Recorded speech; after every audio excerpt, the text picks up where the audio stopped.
Guarda, secondo me qua la roba figa dei registi, degli artisti, quelli un po' visionari, è che ci arrivano lunghissimo.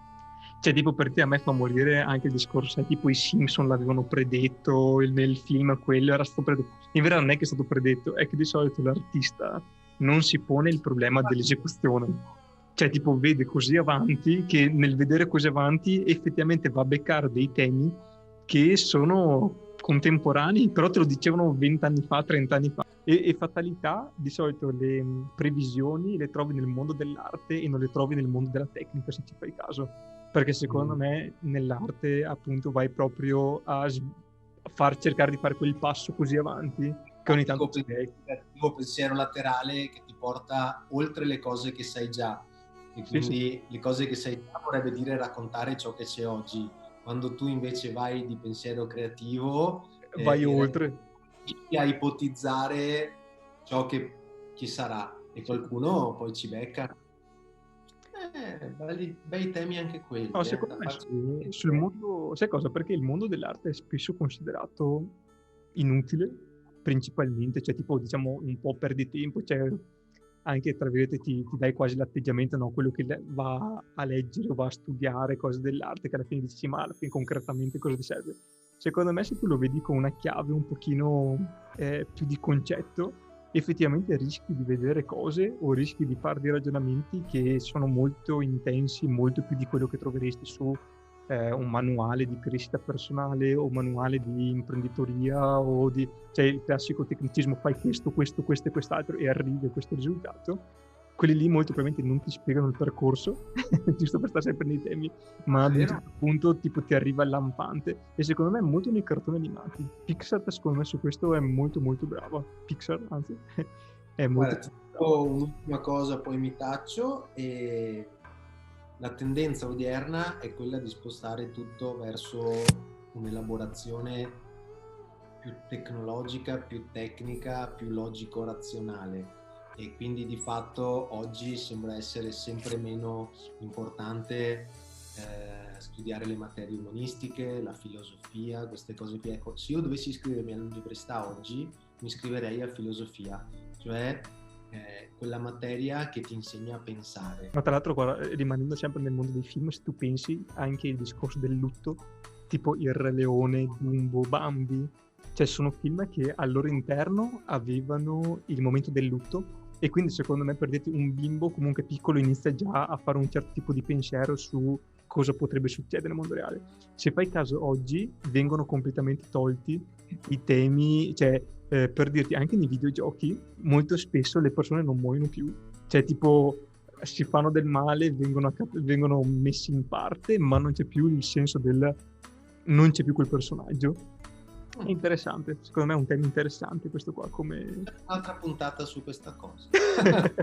No, ce ne sarebbe, guarda, ti dico, su tutto quello che è il linguaggio visivo in verità si porta dietro tutta una serie di ragionamenti che comunque fa sempre comodo avere un pochino, ecco, le orecchie aperte, no? Gli occhi per guardare effettivamente non solo facendosi, come dire, abbagliare da una bellezza di un'immagine, dalla bellezza di un video, dalla bellezza di un'opera artistica, ma se tu fai il passo oltre, inizi a ragionarci sopra, effettivamente rischi di scoprire delle cose molto interessanti che magari tra l'altro l'artista o il progettista non vuole neanche comunicare, perché dopo è sempre bello, no? L'interpretazione personale. Puntata extra da generare il prossimo giro. Questa è la traccia, è il bonus track. Esatto, come nei CD. Mamma, quanto era bella la bonus track nei CD.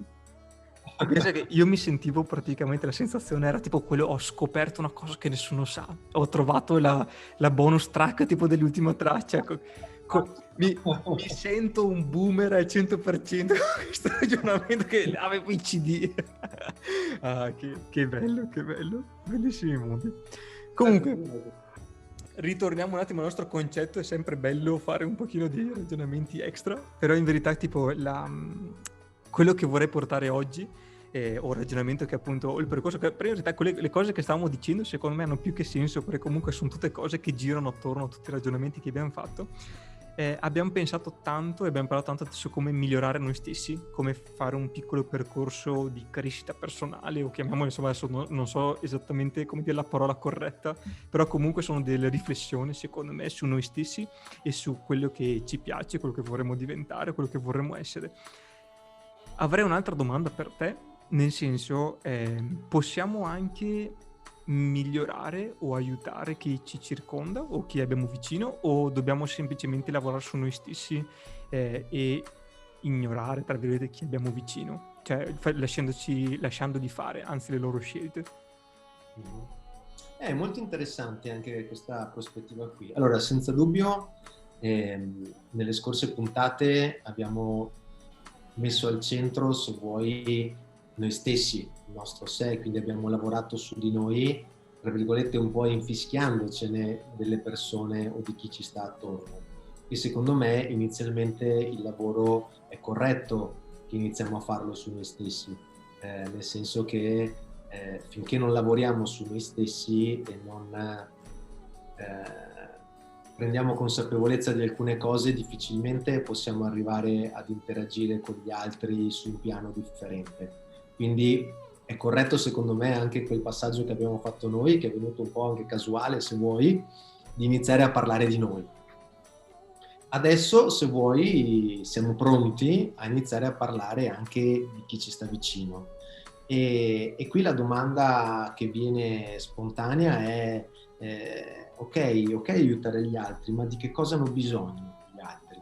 Perché molto spesso, secondo me, noi ci facciamo questa domanda e ci diamo una risposta che a volte non è la risposta, se vuoi, corretta, nel senso che molto spesso io mi rendo conto che quando penso a come aiutare gli altri, penso soprattutto a che cosa fare per gli altri, Ok. o come posso togliergli l'onere di dover fare qualche cosa. Ok. Questo, secondo me, non è l'approccio corretto. Primo, perché tolgo alla persona la possibilità di sperimentare, di crescere, di misurarsi nel momento in cui lo faccio io. E poi questo, se vuoi, ha anche un altro aspetto, cioè quello per cui se io faccio una cosa per te, implicitamente sto dicendo che tu non sei in grado di farla. Ok, giusto. È come se io mi mettessi su un piedistallo e dico io sono qui e tu sei qui. Poi di conseguenza, sì. Ok, lo faccio io perché non ritengo che tu abbia le capacità per farlo. Ecco che molto spesso, secondo me, le persone non ci chiedono di fare delle cose per conto loro. Molto più spesso le persone, se vuoi, ci chiedono di essere degli accompagnatori, cioè di stargli vicino. Loro le cose poi le fanno a modo loro, ed è giusto che le facciano così perché ognuno di noi ha un suo percorso. Quello che a volte ci chiedono è stammi vicino, e nello stammi vicino, secondo me, c'è tanto il ascoltami, ho bisogno che tu mi ascolti. E se pensi, ci sono un sacco di volte in cui magari anche involontariamente, con un collega, con un amico, con un familiare, ci sono dei momenti in cui noi ci prendiamo del tempo per ascoltarli. Magari, non so, un amico viene da te e dice: Andrea, guarda, oggi pomeriggio beviamoci un caffè assieme perché ho bisogno di raccontarti delle cose, mi è successo questo. Tu di fatto ascolti e basta, ma alla fine di quella chiacchierata lui va via con un'energia diversa e dice grazie, ti ringrazia 10 volte, ti dice grazie Andrea perché con questa chiacchierata ho capito.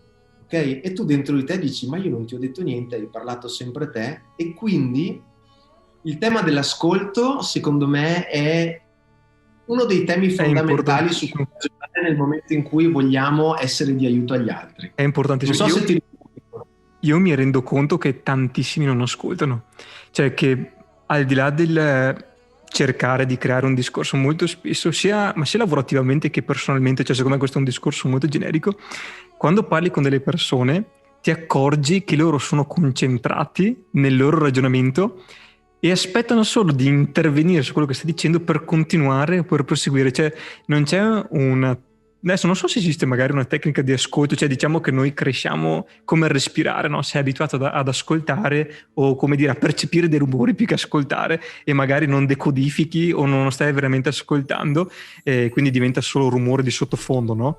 E questa cosa qua me ne accorgo tantissimo.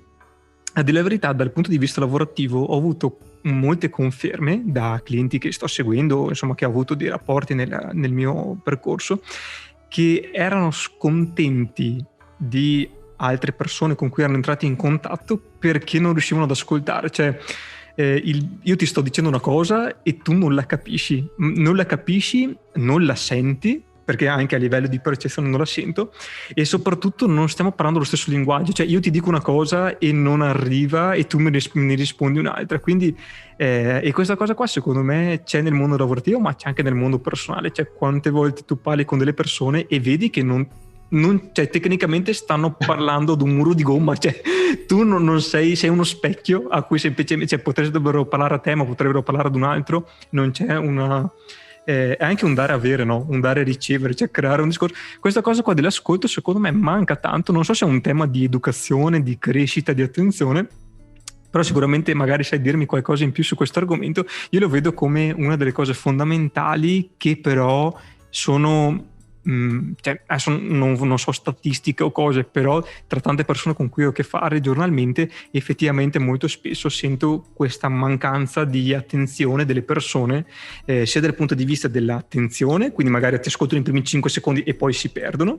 Questa cosa qua, vabbè, col web e i social potremmo fare dei discorsi esagerati sulla soglia di attenzione, ma proprio al tempo stesso proprio magari non c'è questa volontà di ascoltarti, cioè semplicemente bypassano, sentono dei rumori e continuano e perseverano, e effettivamente ti perdi un qualcosina, ma anche delle occasioni, perché comunque magari ti perdi delle sfumature, tipo lavorativamente parlando, magari c'è una necessità di un cliente che tu non riesci a capire, perché non lo stai ascoltando, cioè tu gli vuoi vendere un servizio, gli vuoi vendere le tue cose, ma non stai ascoltando che magari ha bisogno di un'altra cosa, quindi o di un servizio che magari tu hai, ma non ascoltandolo non ce lo puoi raccontare. Allora, sono assolutamente d'accordo con te e colgo alcuni dei tuoi spunti. Allora, penso che oggi riguardo all'ascolto ci siano delle problematiche. Una tra tutte è quella legata al tempo. Ok. E oggi siamo, secondo me, siamo arrivati in una condizione di tale rapidità per cui non abbiamo neanche più il tempo di ascoltare. Okay. E io quando parlo con te, in realtà ho poco tempo, quindi devo solo trasmetterti la mia soluzione. Magari sintetizzando. Esatto, quindi non ascolto quello che tu mi hai da dire, che tu hai da dire, cioè non voglio valutare quello che tu puoi portare nella discussione. Io ho poco tempo, io ti voglio solo riversare la mia soluzione. Io so già come si fa, te lo dico e così tu lo fai. Quindi di fatto non ti sto ascoltando, sto solo aspettando il momento buono per riversarti, ok, la mia soluzione. E quindi un problema di tempo dato dalla velocità, dai tempi stretti. Se pensi che in azienda adesso deve essere tutto veloce. Super, tutto. Sì. Tutto doveva essere pronto per l'altro ieri e qualsiasi decisione ormai deve essere presa in 3 secondi. Se non sei così, non sei performante, non servi per l'azienda. E questo non è funzionale a un ascolto. Per ascoltare ci vuole tempo e per ascoltare poi ci vuole silenzio. Ecco che tu per esempio dicevi, no? Uno parla e uno ti parla sopra, no? È quasi la gara a chi parla più forte, ok? E quindi chi ha più... chi porta in maniera più decisa la sua idea. Ma sai cosa? Questa cosa qua secondo me è tanto nata anche nei talk show televisivi. Cioè tipo, cioè, effettivamente tipo tutto quello che è basato sul dialogo, che in verità non è un dialogo, è una battaglia di solito tra 2 opinioni, che uno è di una fazione, uno è di un altro, e si danno solo, tra virgolette, alzano la voce per rendere, diciamo, più importante la loro argomentazione, no? Però non c'è un accettare l'altro punto di vista. E tante persone sono cresciute con questo tipo di modalità di discorso. Adesso da quello che può essere magari più politica, quello che può essere magari più creativo, da quello che può essere magari più di intrattenimento. Comunque il format è sempre quello del interrompo, ti parlo sopra, urlo, cerco di anche alzare la voce, magari divento anche un po' più aggressivo dal punto di vista solo per predominare su quell'altro che sta parlando, e manca sempre effettivamente questo momento del silenzio, cioè quel momento del hai finito, posso intervenire, o mi prendo anche il tempo per pensare a quello che hai detto banalmente, perché comunque ci vuole anche tempo per riflettere effettivamente su tanti temi. Hai assolutamente ragione, perché come dicevi tu, no? Sembra quasi che ci sia una lotta in corso dove ognuno vuole imporre la sua soluzione, ma non gliene frega niente di comprendere qual è il punto di vista dell'altro. Quindi secondo me c'è un concetto di approccio all'ascolto che bisogna allenare e mettere in campo. Un approccio che passa attraverso, se vuoi, l'accoglienza. Ok, io mi metto in ascolto tuo, ok? E quindi io mi predispongo in una condizione di accoglienza. Cioè io mi approccio a te intanto pensando che tu sei al pari mio.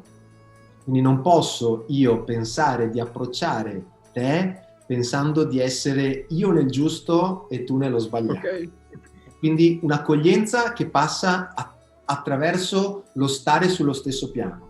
Io sono ok, tu sei ok, perfetto. E dopo un'accoglienza che passa per non il guardare quali sono le cose che in te non vanno, ma partire da quelli che sono eventualmente i punti di unione tra me e te. Noi siamo abituati ad approcciarsi alle persone. Quando tu vedi una persona per la prima volta, i primi pensieri che fai sono legati al giudizio relativo a quella persona. Ma guarda come è vestito, ma guarda come parla, ma guarda come si siede, ma guarda come mangia, ok? Quindi noi stiamo già mettendo, stiamo già costruendo di fatto un muro tra noi e lui.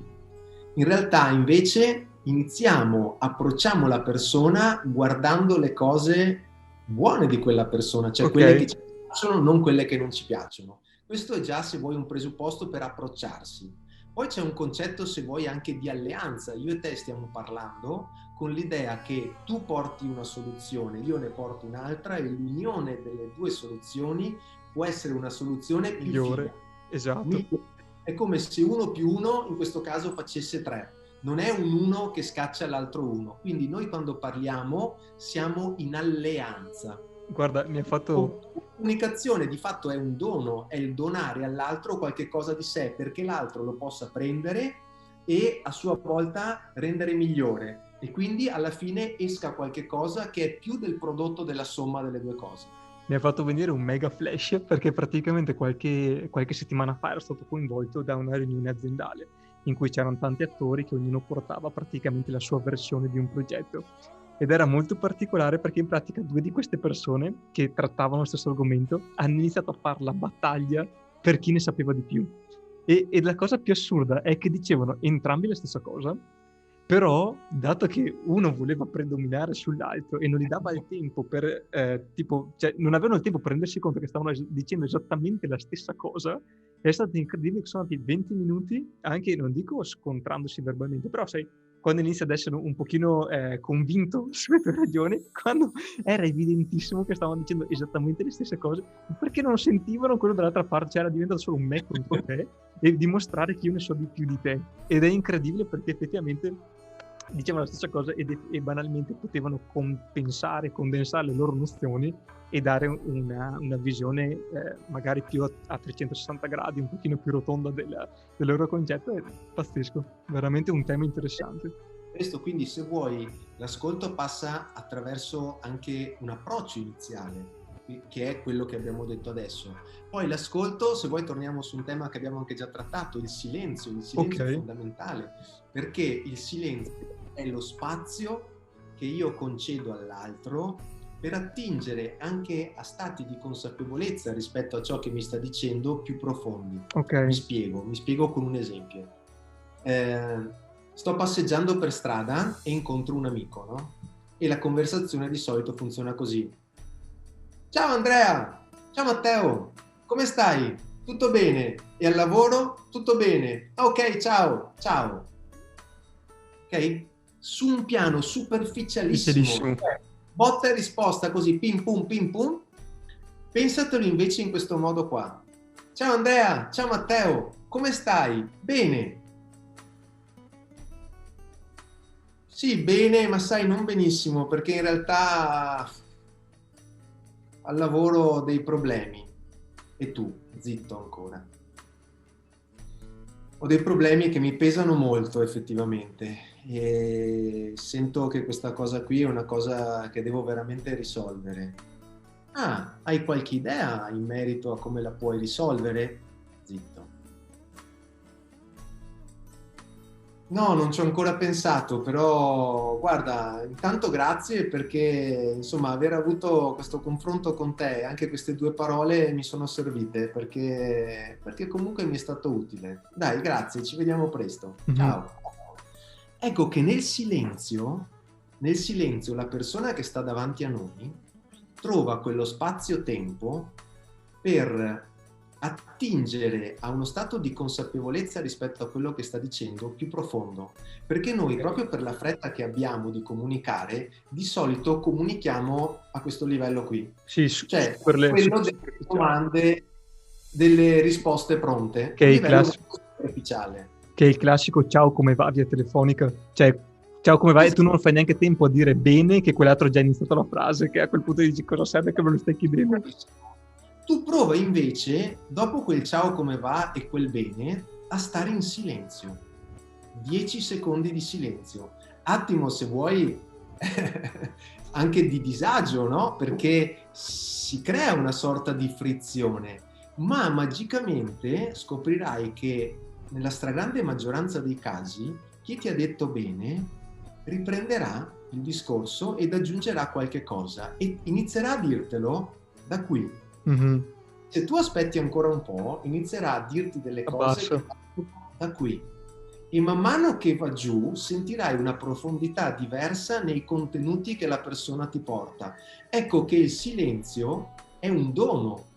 Io faccio silenzio per darti spazio e darti tempo di accedere a risposte, a contenuti che tu hai dentro e che se io ti metto fretta non riesci a tirare fuori. Non Senti emergono. di non avere il tempo, senti che all'altro non gliene frega niente, perché uno ti dice bene e la taglia via così, perché nel momento in cui sente la tua fretta di andare oltre, Manda lui avanti. si sente accolto. Ecco l'accoglienza che passa Mhm. anche sul silenzio. Quindi uno stato, se vuoi, un approccio all'ascolto e poi l'uso del silenzio proprio come spazio-tempo che l'altro può riempire. E poi se vuoi c'è un altro concetto che si collega a quello che hai detto tu, no? Che noi molto spesso parliamo, comunichiamo con le persone volendo portare risposte, soluzioni. Cioè è come se noi avessimo già la soluzione in tasca e Esatto. volessimo portarla all'altro, ma quella soluzione lì fosse anche una soluzione buona per l'altro, è comunque la nostra soluzione. L'altro ci sta chiedendo non di trovargli una soluzione, l'altro ci sta chiedendo di stare con lui perché ha bisogno della nostra presenza per trovare la sua soluzione. Ecco che in questo caso gli è molto più utile se noi invece che dargli delle risposte, anche quelle preconfezionate, magari le nostre, magari gli facciamo qualche domanda. La potenza delle domande aperte, le Mhm. domande che portano la persona ad esplorare. Ecco perché magari ecco perché l'amico magari ti chiama per poter bere il caffè con te, perché sa che tu lo potrai aiutare a perlustrare degli ambiti rispetto a quel problema e a quella situazione che lui non riesce a perlustrare, che lui non vede da solo. È come se la persona, quando è in quei momenti là, Va in stesse un guardando cono. il mondo da una finestra stretta, no? Mhm.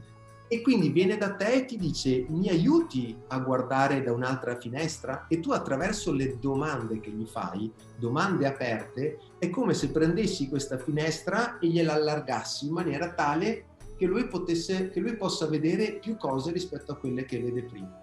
Ecco quindi lo spazio attraverso il silenzio, le domande come nuovo orizzonte di possibilità che la persona può trovarsi davanti. Anche qui domanda e poi silenzio in accoglienza. Ok.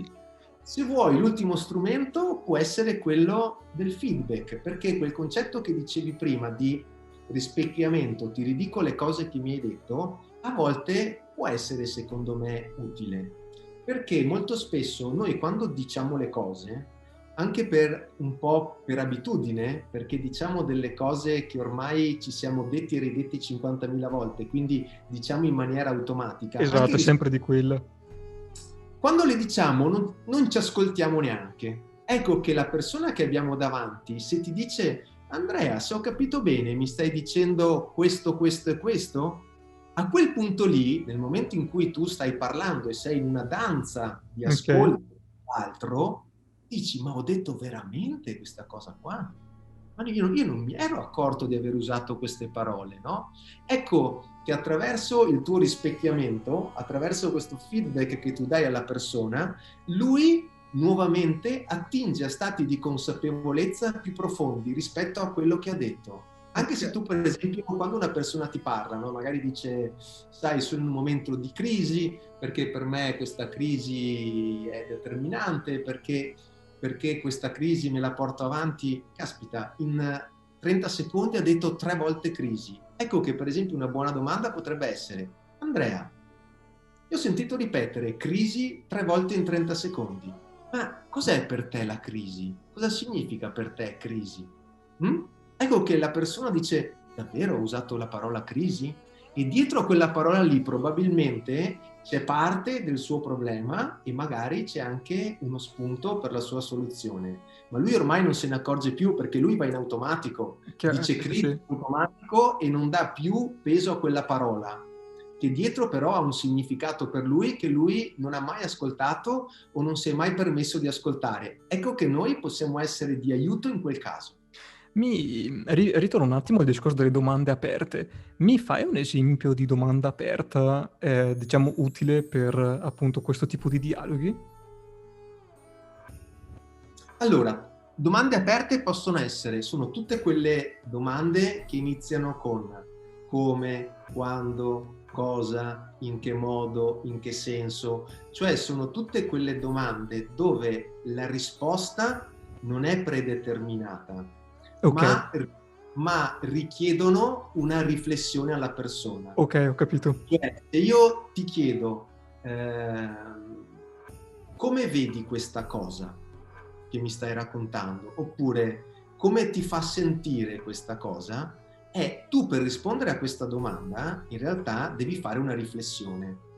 Può essere una riflessione che tu hai già fatto e quindi magari mi rispondi anche in maniera abbastanza immediata, può essere che per farlo tu abbia bisogno di un po' di tempo. Ecco che tu stai percorrendo una strada, stai facendo un ragionamento che non avevi mai fatto prima e quindi conosci qualcosa di più rispetto a cosa? Alla situazione e rispetto a te stesso.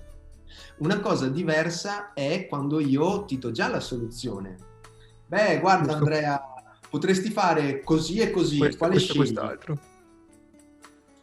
E lì tu non fai un ragionamento, tu non vai a scoprire qualche cosa. Ecco, se per esempio ti faccio una domanda chiusa, è così o non è così?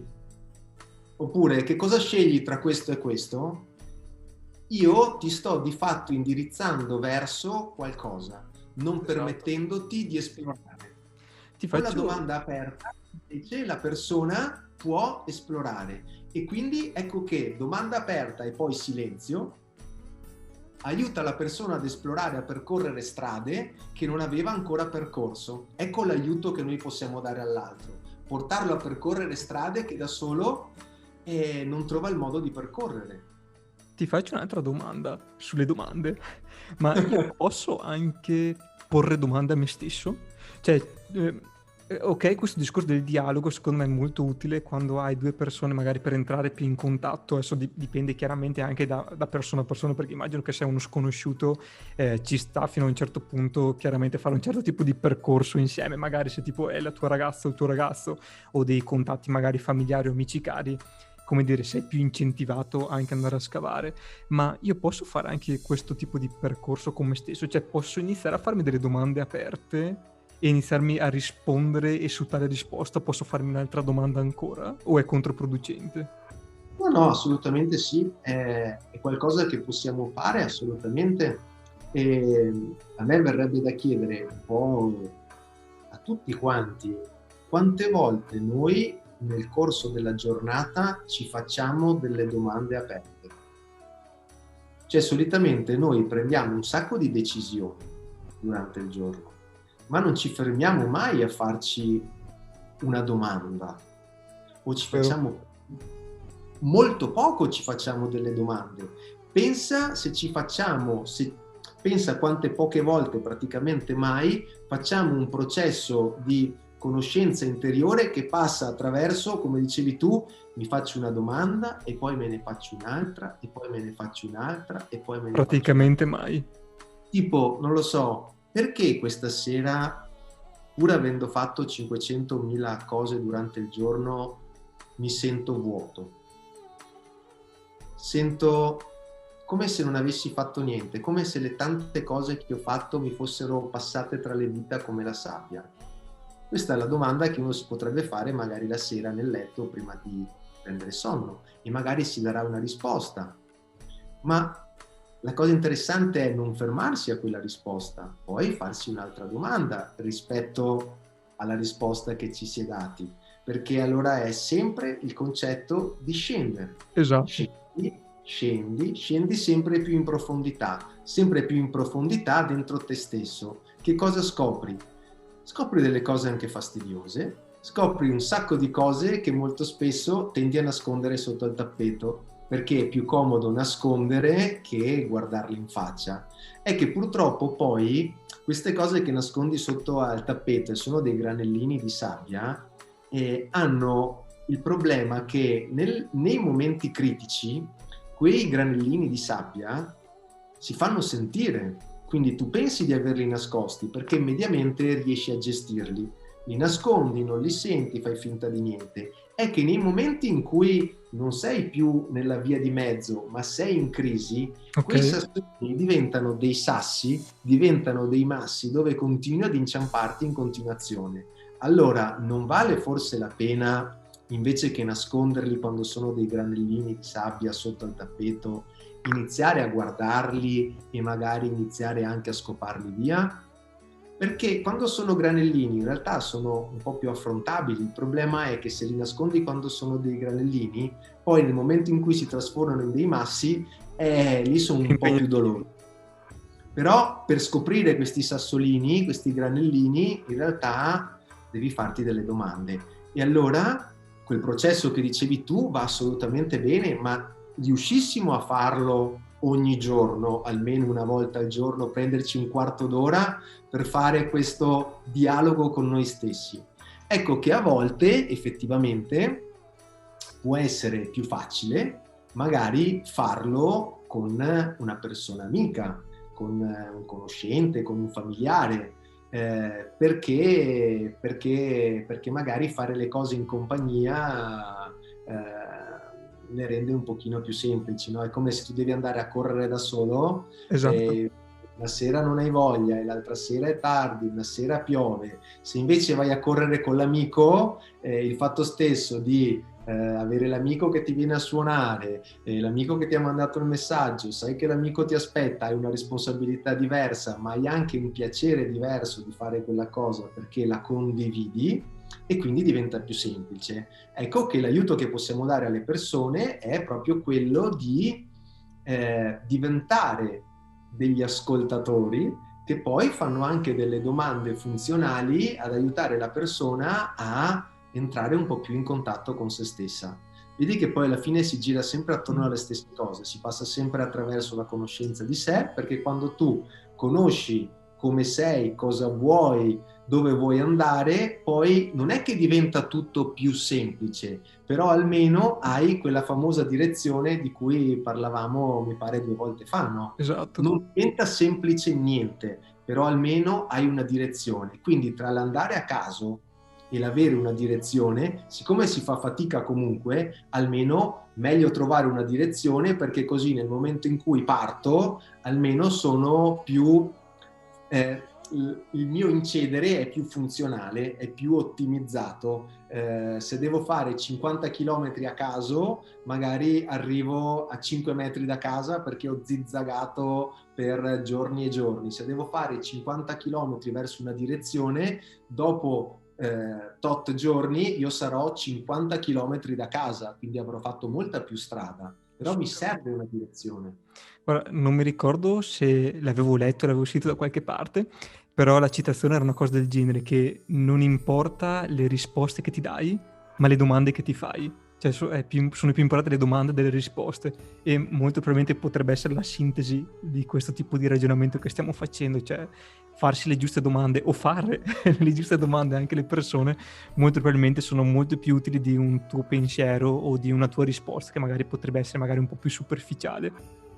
Assolutamente sì. Poi vedi, tu hai detto farsi le giuste domande, no? A volte non ci sono neanche domande più giuste di altre. A volte, secondo me, è proprio importante farsi delle domande. E la cosa bella delle domande, secondo me, è che indipendentemente dal fatto che tu ti sia dato una risposta o meno, che tu abbia una risposta nel momento in cui ti fai la domanda o meno, la forza della domanda è che lei comunque sta lì e scava. Esatto, cioè È qualcosa di spettacolare, come tu ti fai una domanda oggi, la lasci lì, ma lei è come se continuasse a lavorare anche se tu stai pensando ad altro, stai facendo altro, e magari a distanza di un giorno, 2 giorni, una settimana, magicamente, ti sembra magicamente, arriva una risposta a quella domanda. In realtà, secondo me, è perché la domanda, una volta che l'hai buttata lì, lei continua a fare il suo, lei continua a scavare per il tempo necessario che serve, che ti serve in quel caso, ad arrivare ad una risposta. Quindi facciamoci domande, facciamone tante. Se non abbiamo le risposte, meglio, perché se hai la risposta vuol dire che stai andando lungo un percorso che hai già percorso, è frutto della tua esperienza. Se ti fai una domanda e non hai la risposta, vuol dire che stai percorrendo un pezzo di strada nuova e quindi scoprirai cose nuove. Meglio ancora se non arriva la risposta subito. guarda, direi che potrebbe essere un'ottima conclusione per la pillola che stiamo facendo. Matteo, io ti ringrazio di tutti questi contenuti e di tutti questi ragionamenti che abbiamo fatto assieme. Chiaramente ti invito quando vuoi a passare per di qua per fare un po' di chiacchiere, e spero appunto che i contenuti che abbiamo detto oggi a me sono stati molto utili, però spero che siano utili insomma a chiunque veda questo video, e ci vediamo al prossimo video. Grazie mille Matteo. Grazie a te Andrea, grazie per lo spazio che mi hai dato. Ciao. Ciao.